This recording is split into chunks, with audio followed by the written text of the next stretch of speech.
What's up, nation? Welcome to another edition, and then another edition of the Why Say MLB DFS podcast. This is take 2. Had some technical difficulties, connection issues with take 1. So we are bringing it to you from the top, as we like to say, running it back with myself and the GOAT, the Triple OG, Patio Joe. You can find him on Twitter at Patio Joe Ref. Joey, my man. What's up? Long time no talk. Not much, man. I'm back for take 2. Yeah. Take 1 was a little bit, we're always better on the second take. So, but take 1 was okay. I don't know what's going on my internet these days, but we're back and ready to rock this slate.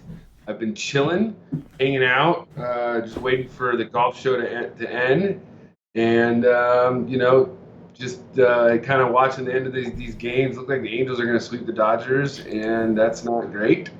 But, yeah, I'm cool. I'm having fun. It's Wednesday where you guys are at, but it's still Tuesday night here, so everything's good. Yeah, man. I hear you. I'm with you. I'm loving it.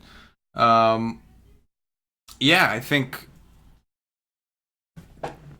take 2s are normally supposed to be better than take 1s, but, I'm struggling I really am. I'm struggling to put that same, the flow we had in the first one was solid, we had such a good flow, and this time, and listen, Joe, you've been with Y6 since the beginning. You've been on some of the very first podcasts that we did, and so there's been multiple occasions where we've had technical difficulties and we've had to do a take 2.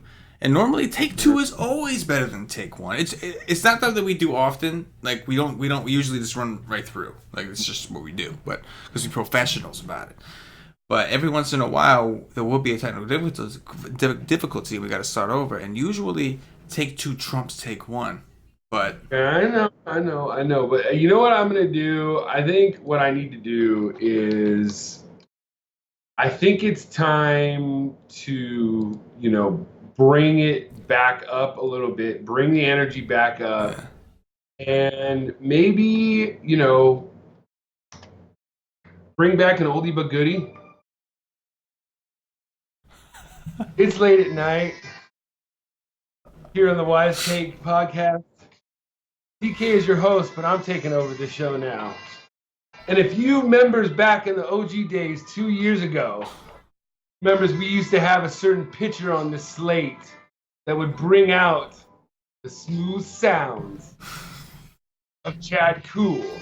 Yes. So I thought tonight to bring the energy back in to this podcast that we lost in the first take,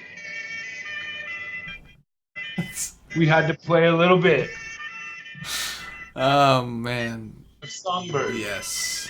Softcore porn. That's what that is. You know what I'm saying? That's what that is. I mean, literally, guys, if you're watching it with your girl right now, she's a little bit happier because this is playing right now. It is. It's the truth.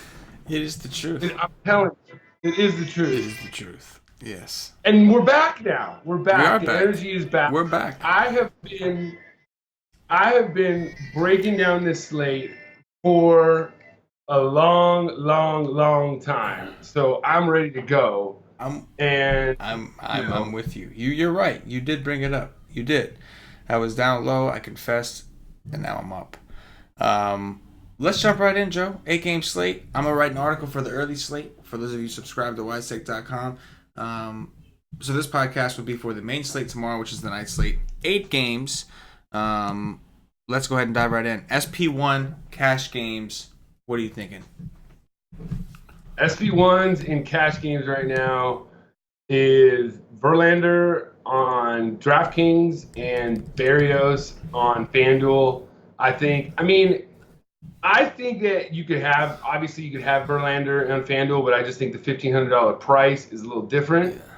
Yeah. And on DraftKings, though, it's $1,000. I don't know why you're laughing. I'm sorry. Paulie texted me and Paulie goes, nobody is watching us with their girl, ever. Exactly. Exactly. That's the point, Paulie. He said, the best part is like, it's not even like, he says, it's one line. Nobody is watching us with their girl. And then the next line by itself, ever. Like, you know? Ever. But I do agree with you on Verlander.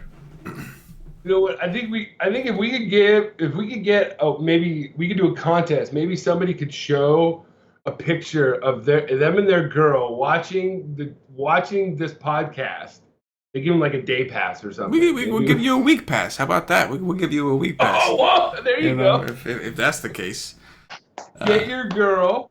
Get proof, or just a girl. You know? So anyway, so back to this. Okay, like, look, Verlander's facing the Brewers. We all know how they strike out against righties. So you like that. And then Berrios is facing the Mariners, who we know that they actually strike out at the same rate against righties as the Brewers. So I like both. Berrios probably a little bit more on FanDuel just because, you know, he's just a $1,500 difference. But on DraftKings, I'm all about Verlander at 11-1 or 11-3. They're the same price. They're $1,000 difference. So I'm all about Verlander. I'm with you. I think on FanDuel, I understand you got one pitcher to pick from, so you know you may need some money. On DraftKings, you could make it work with Verlander, and I think you should in cash games.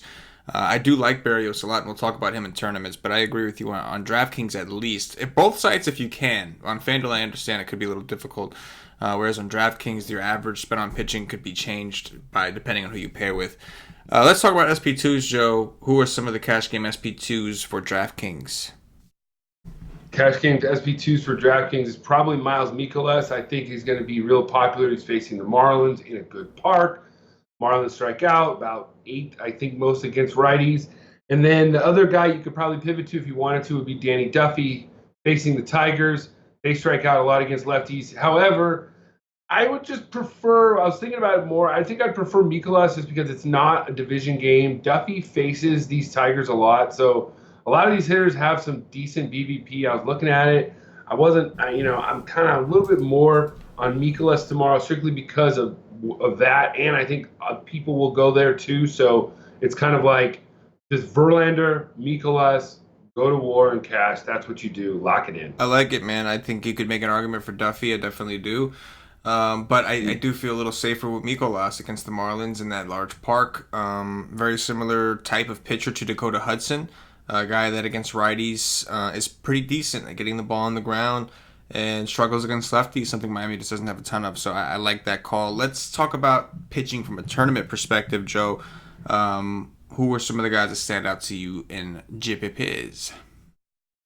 Well, I think that like the perfect, like if you're going to do Verlander, Mikolas in cash, I would go Berrios, Duffy in GPPs and DraftKings. On FanDuel, I think that you can look at like Berrios obviously I like him, so you can play him at GPPs. The guy I would also look at would be Brandon Woodruff. I realize he's that's a very volatile play, but he does have strikeout upside. I know he's facing a team that doesn't strike out much, but that's why nobody will really go there. So I mean, you're going to get him way, way low owned. That's the only reason why I kind of like Woodruff, just because you're going to get him way, way low owned.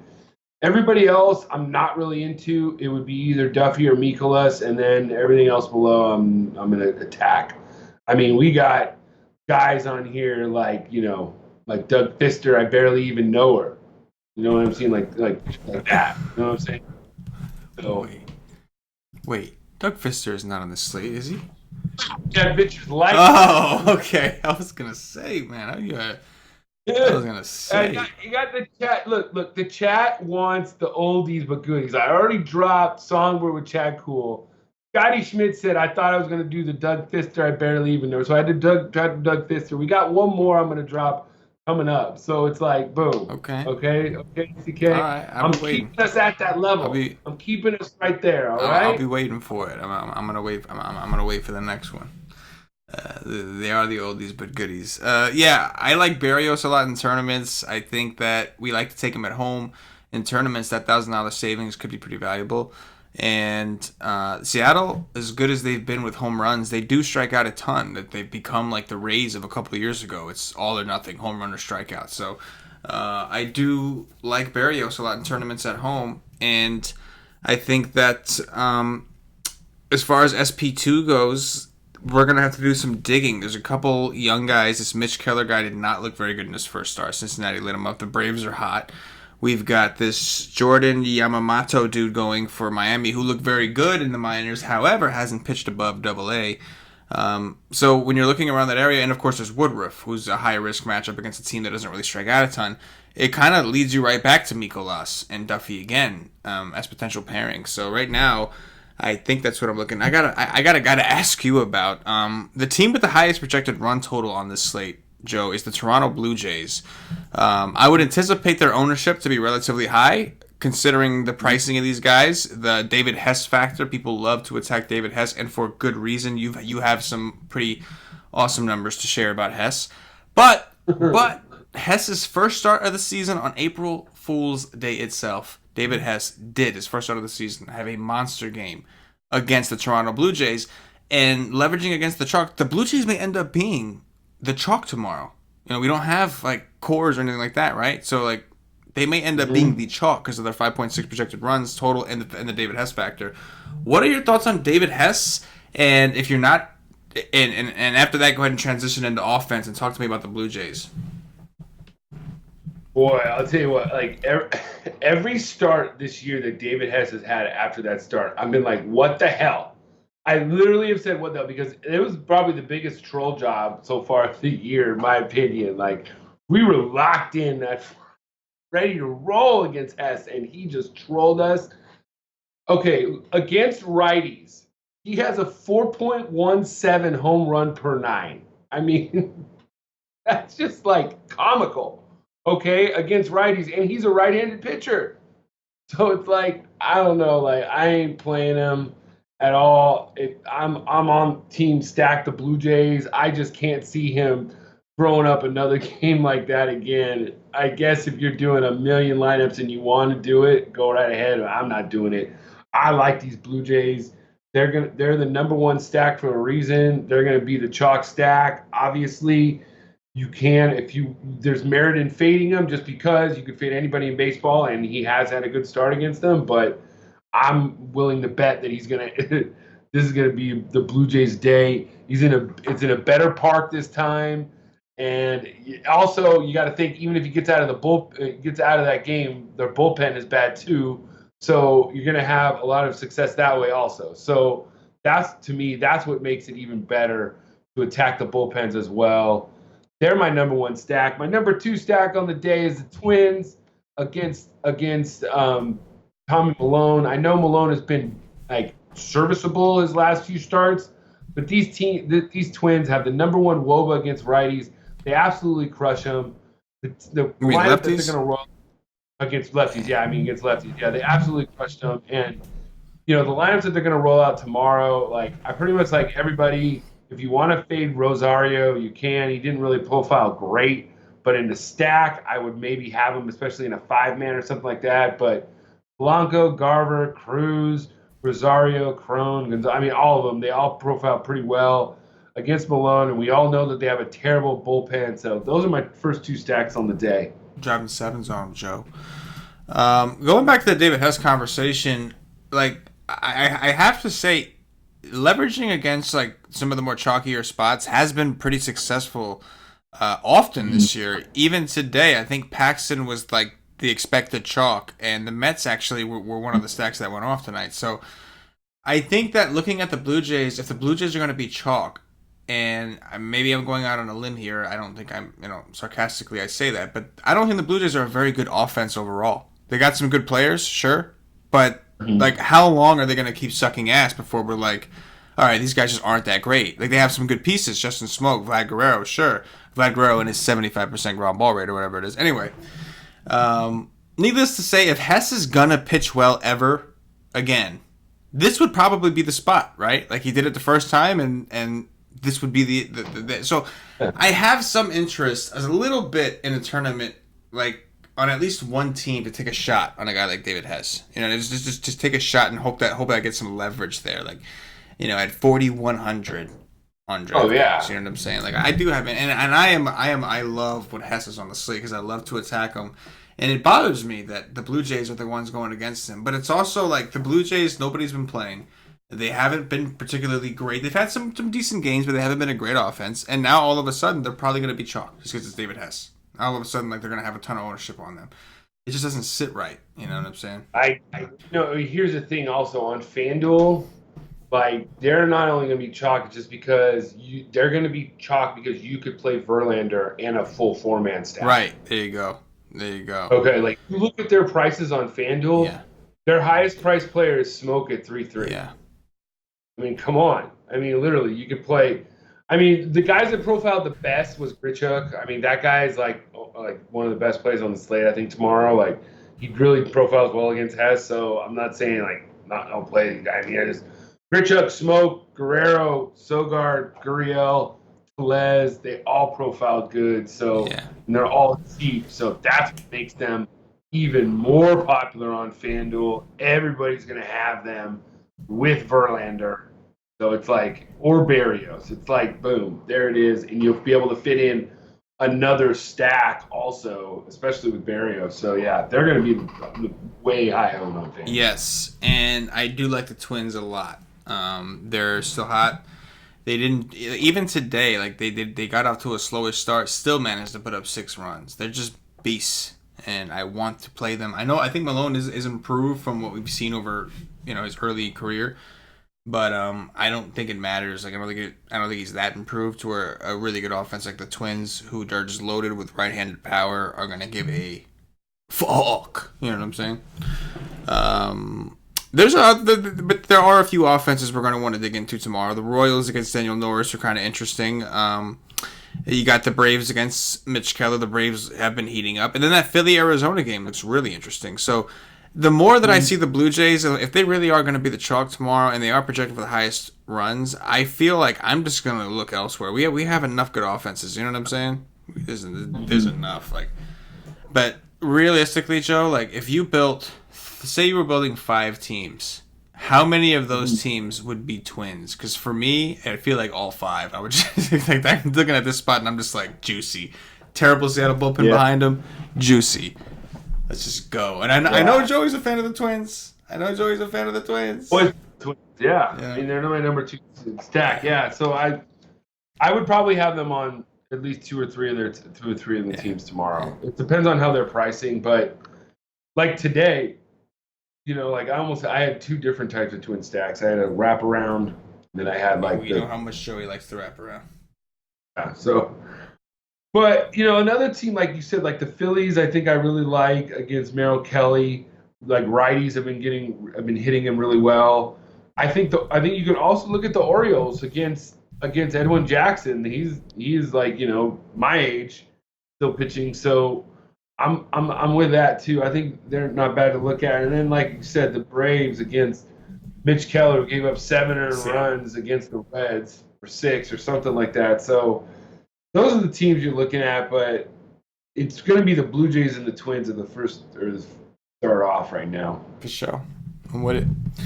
That's going to do it for the breakdown. I know it was brief, but I really like the Twins, and I think pitching was kind of point blank. So. At this point, going to remind everybody, if you haven't checked us out at whitesafe.com, make sure you get over there and check out, get yourself a day pass if you want to try the content out before joining the monthly memberships and get into Slack and all that. Day pass does not come with Slack access, but you will get access to all the actual MLB content on the site. It's $2.50. You'll get the Y stream. Tomorrow's a good day because you'll get the early slate article, and then you'll get all the main slate coverage, the Y stream, the cheat sheets, cash article, GBP articles. So tomorrow is a great day to get yourself a day pass if you haven't tried us out. Once you have tried the day pass, once you see the content, see how we could help you, I do recommend you get into the Slack chat. Slack chat is available for members with monthly memberships or higher, and you'll also save some money in the process. So do the dirty to thy neighbor. Joey, let's do a cash game core. So on DraftKings, Verlander, and on FanDuel, Barrios to start? Yeah, let's do that for right now. I think you can go up to Verlander too if you want. Who is the stud? Nelson Cruz. Okay, I could dig that. And value? I would probably go with Randall Grichuk. I can dig it. He's 4-2 over here, so he's not like completely cheap. I would like to take Rowdy Tellez is like the only one who's like super cheap, but he's projected to bat a little low in the order. I don't like that necessarily. That kind of sucks the what. Especially for cash, you usually want top 6. So right. Let me see if I can sift through. I could see maybe Cesar Hernandez. Yeah, I can dig that. 6. I can dig that. Leading off 3-6 against Merrill Kelly, I like that. Let's go with that for now. Cesar Hernandez. All right. Top 3 pitchers overall. Top 3 pitchers: Verlander, Berrios, and Mikolas. Yeah, I'm gonna go the same thing, a little different order. Berrios, Verlander, Mikolas. Top 3 stacks. Top 3 stacks: Blue Jays, Twins, Braves. And my top 3 stacks are the Minnesota, the Twins, and the Minnesota Twins. Those are my top 3 stacks, baby. Dog Watch Show. Who's going deep? Dog Watch, the Stevie Brown BP special of the day. Whit Merrifield. That's right. The Stevie Brown BVP special of the day. Whit Merrifield. Love it. I will go with Nelson Cruz. That's a good one. That's way to go. I'm going to go with Freddie Freeman. I like it. Freddie Homers is back in full effect. Let's go with CJ013. And I'm going to finish with Eduardo Escobar. And give me some Miguel Sano. No, I love it. Triple twins. Twin stack. Already gave you half the stack. You do the rest. So that was the Don Watch. Real quick, Joe. Before we do get out of here, talk to me about this about this soccer game. There's been apparently a little uproar of some sorts about the U.S. women's soccer team. They won that game with 13-0. I think 7 different players scored goals. And there's been a little pushback, Joe. Talk to me about this. Tell me the story. I want to know, but I don't know. Tell me, Joe. Well, I sort of I like world stage football. So the women had their first game today, and they won 13-0. Their best player, Alex Morgan, scored 5 goals in the game, and I think what the problem was is that they were facing a team that it was their first, ever time on the World Cup stage, and they embarrassed them, and it wasn't. They were celebrating their 13th goal like it was their first goal, and I think that's where it kind of rubbed people the wrong way, and it was kind of like they had veterans that were scoring goals and were acting like they just won the World Cup, so.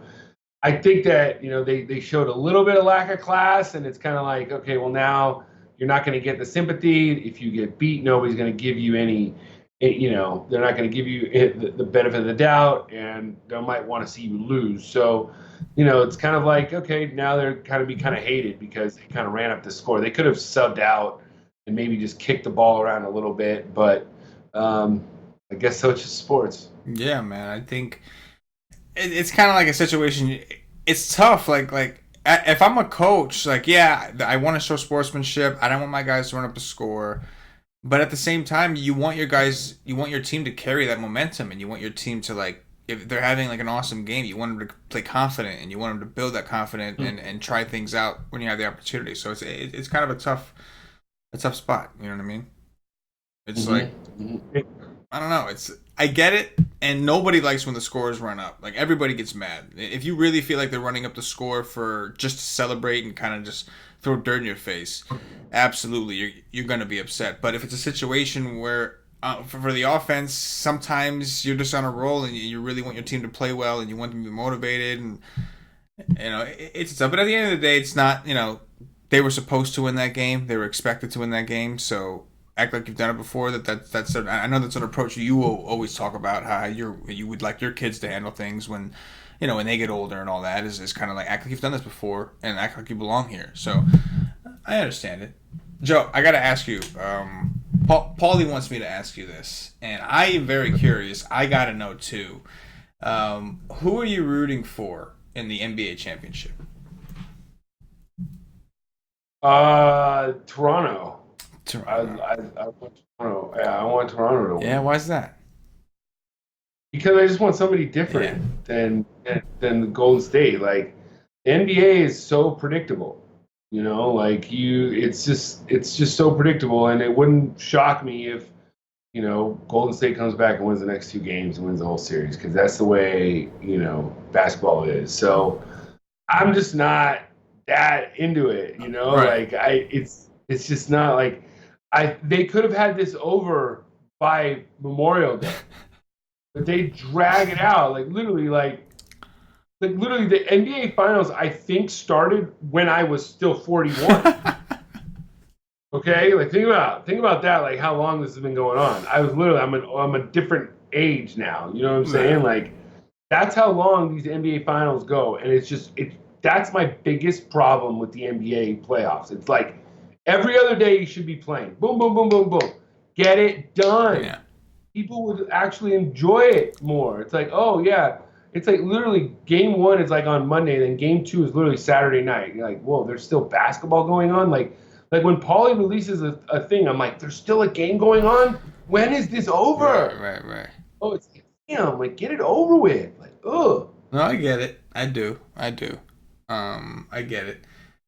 And that's not even about the product. It's about the scheduling. I'm not saying the games couldn't be bad. I think it'd be more interesting if they didn't draw it out. Like people are wondering when the game's on. This particular one, and I know you're not a big basketball guy, but this particular one did become interesting because the Raptors, all of a sudden, because of all the adversity the Warriors have had to face, and they're kind of being exposed for not being as deep. Like they have a couple key injuries, and you realize they're not as deep as like people always kind of thought they were. And it's one thing, like me and Paulie were talking before, it's one thing when Iguodala is your 6 man off the bench. It's another thing when he's a key starter for you in the clutch minutes. Like you're not that deep. Not that he's a good player, I'm just saying. And so I do think that it's like the hat's kind of flipped. Going into the series, everybody's like, okay, like Toronto's the underdog. And they've come out there and kicked Golden State in the face, and then everybody's like, all right, this is their last shot. KD's coming. Now KD's hurt. I think everybody's already done. I think everybody's flipped. And they're like, and now it's like the underdogs in a weird way, well, not in a weird way. It's true they're down in the series still, but they're like they've become the underdogs. They went from the big bad Golden State Warriors to now like people I think are starting to get behind Steph Curry, and it's kind of weird to see the transition. We saw Toronto booed. I mean, like nothing against the fans, like everybody's different, and me and Cam talked about it a little bit last night. But the fans did boo when KD got hurt. And I think that in general, I'm not saying me personally, but in general, I think people are looking at what the media is showing them, and they're kind of like stacking everybody to root for Golden State now. Like that's what it feels like. Oh, you know what? Now I want Golden State to win out of spite, because the Toronto fans, the one moment cheered when Kevin Durant first got hurt, even though they clapped when he was on his way back through the tunnel, and they gave him a standing ovation and all that kind of stuff. And like it's Canada, like aren't those like the most polite people in the world? Isn't that like their thing? You know what I'm saying? Like, yeah. They're polite, but you got to remember one thing about Patio Joe, I'm from LA, bro. Do you think we want any team from Frisco winning a damn championship? Are you kidding me? Shit. If they seceded from Fresno North and made a 51st state, all right, I would be happy. All right, we don't need you up north. We don't need you. We don't. Everything's better down in SoCal. We know it is. That's because they come down here. People come down from San Francisco to live down here. People say, "Ooh, I want to live in San Francisco." No, people from SoCal don't say that. They are forced to move up there for like work or school. All right, they don't say, "Ooh, I want to grow up and move to San Francisco." No, people want to come to LA. That's right, LA, right here. All right. So no, go Toronto. Boom. Paulie, in short, go Toronto. There you go. And that is going to do it for the MLB DFS podcast. If you're watching on YouTube, please click that thumbs up, that like button, subscribe to the channel. If you're watching on Facebook, give us a like and a share to support the White State Nation. If you're watching on Twitch or Twitter, give us a follow, give us a retweet. And if you're listening to us on Podbean or iTunes, give us some 5-star reviews. Joey, anything in closing before we get up out of here? The only thing good about San Francisco that I like is the strip club. There you go. Fair enough. Compliments, compliment. Take it how you get it. For Patio Joe, for myself, the entire White Stick Nation, as always, good luck. Yeah.